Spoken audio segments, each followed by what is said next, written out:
politically, I kind of tapped out, and I understand why dumb people are happy now because they just don't have to worry about a lot of things. And it is a little like it is a little weight off your shoulders because you aren't bogged down with the minutia of everything. And everything is like doom and gloom.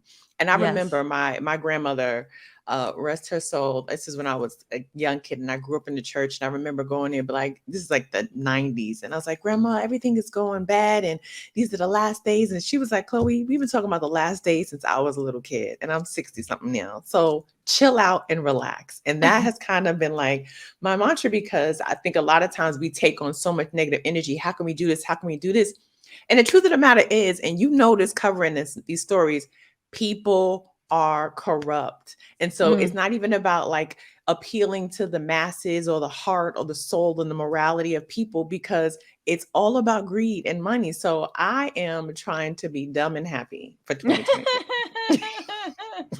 So you're not bitching about anything. You're just like, you know what? You're not gonna hold me back from my ignorance. I choose to A be. cocoon. I'm in a Yeah. cocoon. I think that's. I think that that is a good attitude. I try with this show, and generally, if you guys obviously haven't picked up on it by now, by being like the little bit of sugar with the medicine, you know, like, Hmm. yes, we're going to talk about Kevin McCarthy and, you know, the speakership of the House, and that's wonky as hell. But also, we need to like add some joy and make fun of it and talk, Yeah, you know, and talk about random things. absolutely. Yeah, and I think for me, it's all about like controlling what you can control, right? And so making sure that your like little space, your little grain of sand in the vast universe is pleasant and happy. So it's about like taking care of like your home decor, making sure that your space where you rest is like rejuvenating and warm and calm, like all these things that we don't forget about. Because it's hard enough to go out into the world and the world is hard and angry, and then come back home, you still have all that energy. So I try to like Mm. make sure that my space, my interactions, I create environments around me socially with friends and family that is reaffirming and positive instead of like negative, negative. So it's been hard because I used to be on here every week being like, everything is crazy, burn it down. And I still have that in me, but I also understand on a day-to-day basis, it takes a lot of people to want to unify and burn everything down. And until Right. everybody's on that same page, you're just going to keep sacrificing yourself. So stop sacrificing yourself, find your peace, unionize with people who are of the same mind. And when it's time to go, go. Right, I'll be over here creating like a little mystical corner with my crystals and my incense. Hmm. And then when you guys say we're at the barricades, I'll be right there. I'm just going to Be light a right little there. bit of Yeah. sage and then I'll get over there. I Yep. like that attitude. I think in revolution, everyone has a role to play. And I think comedy is part of that. I think and happy people is part of that. Like we can't how can we build a new world? Hmm. How can we envision a new world if we ourselves, and the internet is prime place for this, are just miserable ass people that like to tear other people down?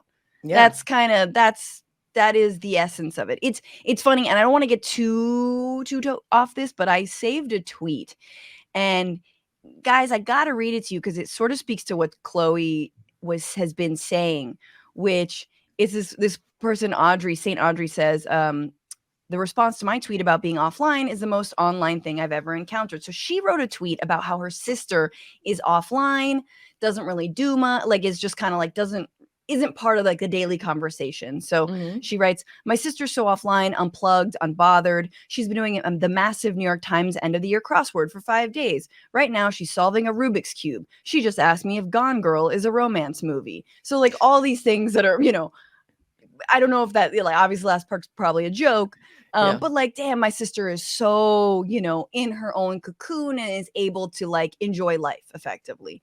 And she's sort of like shouting that out, like she's offline. Yeah. Someone Yeah. responded to her, "Ah, so privileged to be so unbothered by a lack of money, food, healthcare, the environment, or queer rights being taken away, or not care that they're being taken away from others. There's nothing virtuous in pretending everything's okay because for you it is." Now, That's listen, listen, like, It's I a leap. That's a jump out the window. See, that's the problem. Why with engagement, you always invite people who think they know everything. And I think a major reason why we have what we have going on socially is because everybody thinks that they're an expert. Everybody thinks they right. know what's happening because they have a keyboard. And we used to live in a time when people were honest and they And would say, Google. you are not equipped to have this conversation. Right. You're not equipped to have this job. You're not equipped to talk about this thing because you don't have the experience, you don't have the education, you don't have the know-how, you don't have the like. So we don't put people in their place because it's like offensive to tell somebody, honey, you don't have the range. You don't have But I mean, and that's the other thing is like, again, everyone has a role to play. And I think this person responding to them, it's a response you see online all the time, which is like, oh, good for you. But some of us, yeah. out here, it's the real world. It's like out where you mean in here, or you're just listing really important causes. Yes, queer rights are being taken away. Yes, it's important, to fight for working class people. Yes, for labor unions. Yes, all of these things. But Hmm. like the response to the fascism is also can be joy, is also Yeah. can be being offline and out of the conversation, refusing to participate in some of the toxicity that I think the right especially really wants us to participate in. So like, and also the struggle is offline, y'all. Like the struggle is not, it's in the streets, it's in, community meetings, it's in your neighborhoods, it's not on the internet. And I know we get those two things confused. So like, it just that made me think of like you being like, I'm going to create a nice space. And this Yeah. person's like, how dare you create nice space?